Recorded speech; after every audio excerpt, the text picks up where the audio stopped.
السلام علیکم۔ اسلام ان Pakistan YouTube channel کے پیارے دوستوں، ناظرین و سامعین کرام، اب وہ وقت آیا کہ جانثار ایک ایک کر کے رخصت ہو چکے اور حضرت امام علی مقام پر جانیں قربان کر گئے۔ اب تنہا حضرت امام علی مقام ہے اور ایک فرزند حضرت امام زین العابدین، وہ بھی بیمار اور ضعیف ہیں۔ باوجود اس ضعف و طاقتی کے آپ خیمے سے باہر تشریف لاتے ہیں اور حضرت امام علی مقام کو تنہا دیکھ کر مسافہ کارزار جانے کی اجازت طلب کرتے ہیں اور نیزہ دست مبارک میں لیا، لیکن بیماری، سفر کی کوفت، بھوک پیاس، متواتر فاقوں اور پانی کی تکلیفوں سے ضعف اس درجہ ترقی کر گیا، بڑھ گیا کہ کھڑے ہونے سے بدن مبارک لرزتا تھا۔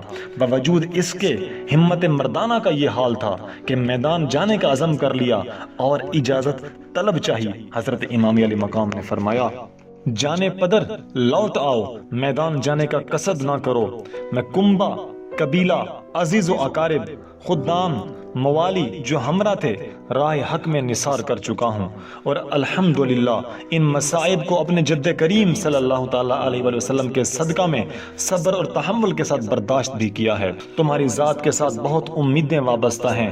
بے کسان اہل بیت علیہم رضوان کو وطن تک کون پہنچائے گا؟ بیویوں کی نگہداشت کون کرے گا؟ جد و پدر کی جو امانتیں میرے پاس ہیں کس کو سپرد کر دی جائیں گی؟ قرآن کریم کی محافظت اور حقائق عرفانیہ کی تبلیغ کا فرض کس کے سر پر رکھا جائے گا؟ میری نسل کس سے چلے گی؟ حسینی سیدوں کا سلسلہ کس سے جاری ہوگا؟ یہ سب توقعات تمہاری ذات سے وابستہ ہیں۔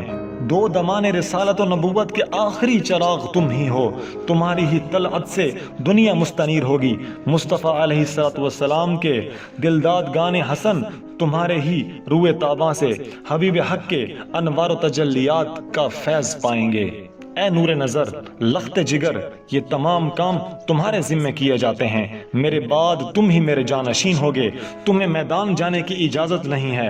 حضرت زین العابدین نے عرض کیا، میرے بھائی تو جانثاری کی سعادت پا چکے اور حضور کے سامنے ہی ساقی کوثر کے آغوش رحمت و کرم میں پہنچ گئے ہیں۔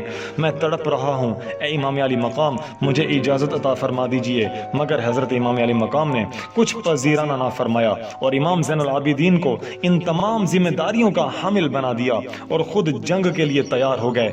قبائے مصری پہنچی، سید الشہداء امیر حمزہ رضی اللہ تعالیٰ عنہ کی سفر پشت پر رکھی، حضرت حیدر کرار کی ذوالفقار آبدار حمائل کی اہل خیمہ نے اس منظر کو کس آنکھوں سے دیکھا ہوگا؟ امام میدان جانے کے لیے گھوڑے پر سوار ہوئے۔ اس وقت اہل بیت کی بے کسی انتہا کو پہنچی تھی اور ان کا سردار ان سے طویل عرصے کے لیے جدا ہونے جا رہا تھا۔ ناز پروروں کے سروں سے شفقت پدری کا سایہ اٹھنے والا ہے۔ نونہالان اہل بیت علیہم الرضوان کے گرد یتیمی منڈلائی پھر رہی ہے۔ ازواج سے سہاگ رخصت ہو رہا ہے، دکھے ہوئے اور مجروح دل امام علی مقام کی جدائی سے کٹ رہے ہیں۔ بےکس قافلہ حسرت کی نگاہوں سے امام علی مقام کے چہرہ دل افروز پر نظر کر رہا ہے۔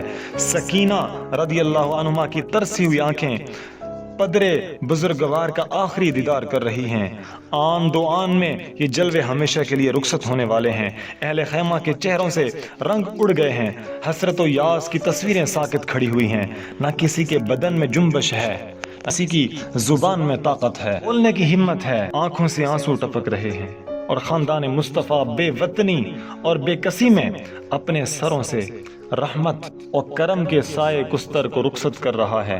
حضرت امام علی مقام نے اپنے اہل بیت کو تلقین صبر فرمائی، رضا الہی پر صابر و شاکر رہنے کی ہدایت کی اور سب کو سپرد خدا عز و جل کر کے میدان کی طرف رخ کیا۔ اب نہ قاسم ہیں، نہ ابو بکر و عمر و عثمان ہیں، نہ جعفر و عباس ہیں جو حضرت امام علی مقام کو میدان جانے سے روکیں اور اپنی جانوں کو امام علی مقام پر فدا کر دیں۔ علی اکبر رضی اللہ تعالیٰ عنہ بھی آرام کی نیند سو گئے جو حصول شہادت کی تمنا میں بے چین تھے۔ تنہا امام علی مقام اور آپ ہی کو اعداء کے مقابل جانا تھا۔ خیمے سے چلے اور میدان میں پہنچے۔ حق و صداقت کا روشن آفتاب سرزمین شام میں طالع ہوا۔ امید زندگانی و تمنائے زیست کا گرد و غبار اس کے جلوے کو چھپا نہ سکا۔ حب دنیا اور آسائش حیات کی راحت کے سیاہ پردے آفتاب حق کی تجلیوں سے چاک چاک ہو گئے۔ باطل کی تاریکی اور اس کی نورانی شعاعوں سے کافور ہو گئی۔ مصطفیٰ علیہ الصلوۃ والسلام کا فرزند حق سب کچھ لٹا کر کنبہ کٹا کر سر بکفے موجود ہوا۔ ہزار ہا سپاہ گراں نبرد ازما کا لشکر گراں سامنے موجود ہے، اور اس کی پیشانی مصفہ پر شکن بھی نہیں۔ دشمن کی فوجیں پہاڑوں کی طرح گھرے ہوئے ہیں، اور امام علی مقام کی نظر میں وہ پر کے برابر بھی نہیں۔ آپ نے ایک رجز پڑھی جو آپ کے ذاتی نسبی فضائل پر مشتمل تھی، اور اس میں شامیوں کو رسول کریم کی ناخوشی اور ناراضگی اور ظلم کے انجام سے ڈرایا گیا۔ اس کے بعد آپ نے ایک خطبہ ارشاد فرمایا، اور اس میں حمد و صلات کے بعد فرمایا، اے قوم، خدا عز و جل سے ڈرو جو سب کا مالک ہے۔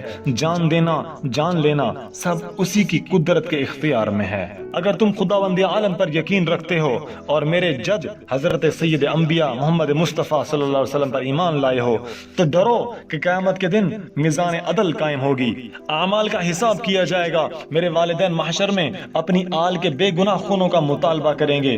حضور سید انبیاء جن کی شفاعت گناہ گاروں کی مغفرت کا ذریعہ بنے گی، اور تمام مسلمان جن کی شفاعت کی امیدوار ہوں گے، وہ تم میں سے میرے اور میرے جانثاروں کے خون ناحق کا بدلہ چاہیں گے۔ تم میرے اہل و عیال، اعزاء و اطفال، اصحاب و موالی میں سے 70 سے زیادہ کو شہید کر چکے ہو، اور اب میرے قتل کا ارادہ رکھتے ہو۔ خبردار ہو جاؤ، عیش دنیا میں پائیداری اور قیام نہیں ہے۔ اگر سلطنت کی تما میں میرے در پہ آزار ہو تو مجھے موقع دو کہ میں عرب چھوڑ کر دنیا کے کسی اور حصے میں چلا جاؤں۔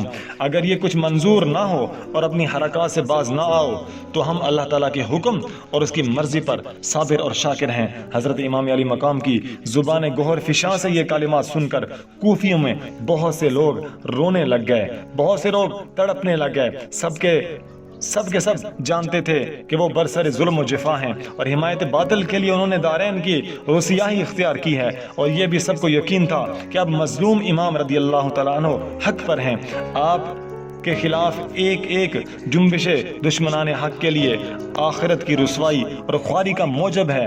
اس لیے بہت سے لوگوں پر اس بات کا اثر ہوا، اور ظلمان بدباطن نے بھی ایک لمحے کے لیے اس سے اثر لیا۔ ان کے بدنوں پر ایک پھریری سی آ گئی اور ان کے دلوں پر ایک بجلی سی چمک گئی، لیکن شمر وغیرہ بدسیرت و پلید طبیعت کے لوگ وہاں پر موجود تھے۔ انہوں نے جب یہ سب کچھ دیکھا، یہ دیکھ کر کہ لشکریوں پر حضرت امام علی مقام کی تقریر کا کچھ اثر معلوم ہوتا ہے، کہنے لگے کہ آپ کا قصہ ختم کیجئے اور ابن زیاد کے پاس چل کر یزید کی بیعت کر لیجئے، تو کوئی آپ سے تعارض نہ کرے گا، ورنہ جنگ کے لیے تیار ہو جائیے، اس کے علاوہ کوئی چارہ نہیں۔ حضرت امام علی مقام کو انجام تو معلوم تھا، لیکن یہ تقریر اقام حجت کے لیے فرمائی تھی کہ انہیں کوئی عذر باقی نہ رہے۔ سید انبیاء کا نور نظر، خاتون جنت فاطمہ تو زہرا رضی اللہ تعالیٰ عنہما کا لخت جگر بے کسی، بھوک و پیاس کی حالت میں آل و اصحاب رضی اللہ تعالیٰ عنہم کی مفارقت کا زخم دل پر لیے ہوئے گرم ریگستان میں 20,000 کے لشکر کے سامنے تشریف فرما ہیں۔ تمام حجتیں ختم کر دی گئیں، اپنے فضائل اور اپنے بے گناہی سے اعداء کو اچھی طرح آگاہ کر دیا، اور اب بار بار بتا دیا کہ میں جنگ کے قصد سے نہیں آیا، جنگ کے ارادے سے نہیں آیا، اور اس وقت تک ارادہ جنگ نہیں۔ اب بھی موقع ہے، واپس جانے دو مجھے اور تم بھی واپس چلے جاؤ۔ ناظرین و سامعین کرام، مگر 20,000 کی تعداد امام علی مقام کو بے کس و بے تنہا دیکھ کر جوش بہادری دکھانا چاہتی تھی۔ جب حضرت امام علی مقام نے اطمینان فرما لیا کہ سیاہ دلانے بدباطن کے لیے کوئی عذر باقی نہ رہا، اور وہ کس طرح خون ناحق و ظلم بے نہایت سے باز آنے والے نہیں، تو امام علی مقام نے فرمایا، تم جو ارادہ رکھتے ہو پورا کرو، اور جس کو میرے مقابلے کے لیے بھیجنا چاہتے ہو بھیجو۔ مشہور بہادر اوریگا، جس کو سخت وقت کے لیے رکھا گیا تھا، میدان میں بھیجا گیا، ایک بے حیا ابن زہرا کے مقابل تلوار چمکاتا ہوا آتا ہے۔ امام تشنہ کام رضی اللہ تعالیٰ عنہ کو آب تیغ دکھاتا ہے، پیشوائے دین کے سامنے اپنی بہادری کا چرچا کرتا ہے، غرور و قوت میں سرشار ہے، کثرت لشکر اور تنہائی امام پر نازاں ہے۔ آتے ہی حضرت امام علی مقام کی طرف تلوار کھینچتا ہے، ابھی ہاتھ اٹھایا ہی تھا کہ امام علی مقام نے ضرب فرمائی، سر کٹ کر دور جا پڑا اور غرور شجاعت خاک میں ملا دیا۔ دوسرا بڑا اور چاہا کہ امام علی مقام کے مقابلے میں ہنر مندی کا اظہار کر کے سیاہ دلوں کی جماعت میں سرخروئی حاصل کرے۔ ایک نعرہ مارا اور پکار کر کہنے لگا، بہادران کوہ شکن، شام و عراق بھی میری بہادری کا غلغلہ ہے، اور مصر روم میں شہر آفاق ہوں۔ دنیا بھر کے بہادر میرا لوہا مانتے ہیں، آج تم میرے زور و قوت کو دیکھو گے۔ ابن سعد کے لشکری اس متکبر سرکش کی تعلیوں سے بہت خوش ہو رہے تھے اور سب دیکھنے لگے کہ کس طرح امام علی مقام سے مقابلہ کرے گا۔ لشکریوں کو یقین تھا کہ حضرت امام علی مقام پر بھوک پیاس کی تکلیف حد سے گزر چکی ہے، صدموں نے ضعیف کر دیا ہے۔ ایسے وقت امام علی مقام پر غالب آ جانا کچھ مشکل کام نہیں، اگر قربان جاؤں امام علی مقام پر۔ حضرت امام علی مقام نے فرمایا، تو مجھے جانتا نہیں، جو میرے مقابل اس دلیری سے آتا ہے، ہوش میں ہو۔ اس طرح ایک ایک مقابل آیا تو تیغ خون سے آشام سے سب کا سب تمام کام کر دیا جائے گا۔ امام علی مقام رضی اللہ تعالیٰ عنہ کو بے کس و کمزور دیکھ کر حوصلہ مندیوں کا اظہار کر رہے ہو۔ نامردود، میری نظر میں تمہاری کوئی اوقات نہیں۔ شامی جوان یہ سن کر اور طیش میں آیا اور بجائے جواب کے حضرت امام علی مقام پر تلوار کا وار کر دیا۔ امام علی مقام نے اس کا وار بچا کر کمر پر تلوار ماری، معلوم ہوتا تھا کہ کھیرا کٹ کر نیچے جا گرا ہے۔ اہل شام کو یقین تھا کہ حضرت امام علی مقام کے سوا اب اور کوئی باقی نہیں ہے، کہاں تک لڑیں گے اور تھکیں گے نہیں۔ پیاس کی حالت، دھوپ کی تپش ان کو گھال کر چکی ہے۔ بہادری کے جوہر دکھانے کا بھی وقت ہے، جہاں تک ہو ایک ایک مقابل کیا جائے، کوئی تو کامیاب ہوگا۔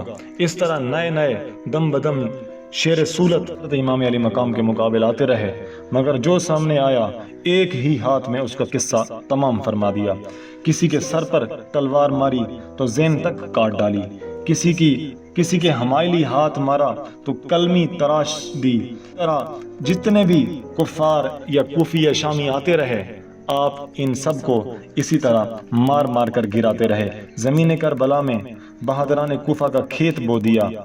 ناموران صف شکن کے خونوں سے کربلا کے تشنہ ریگستان کو سیراب فرما دیا۔ لاشوں کے انبار لگ گئے، بڑے بڑے فخرے روزگار بہادر کام آ گئے۔ لشکر اعداء میں شور برپا ہو گیا کہ جنگ کا یہ انداز رہا تو حیدر کا شیر کوفے کے زن و اطفال کو بیوہ و یتیم بنا کر چھوڑے گا، اور حیدر کرار کی تلوار سے کوئی بھی جان بچا کر نہ یہاں سے جا سکے گا۔ موقع مت دو اور چاروں طرف سے گھیر کر یک بار کی حملہ کر دو۔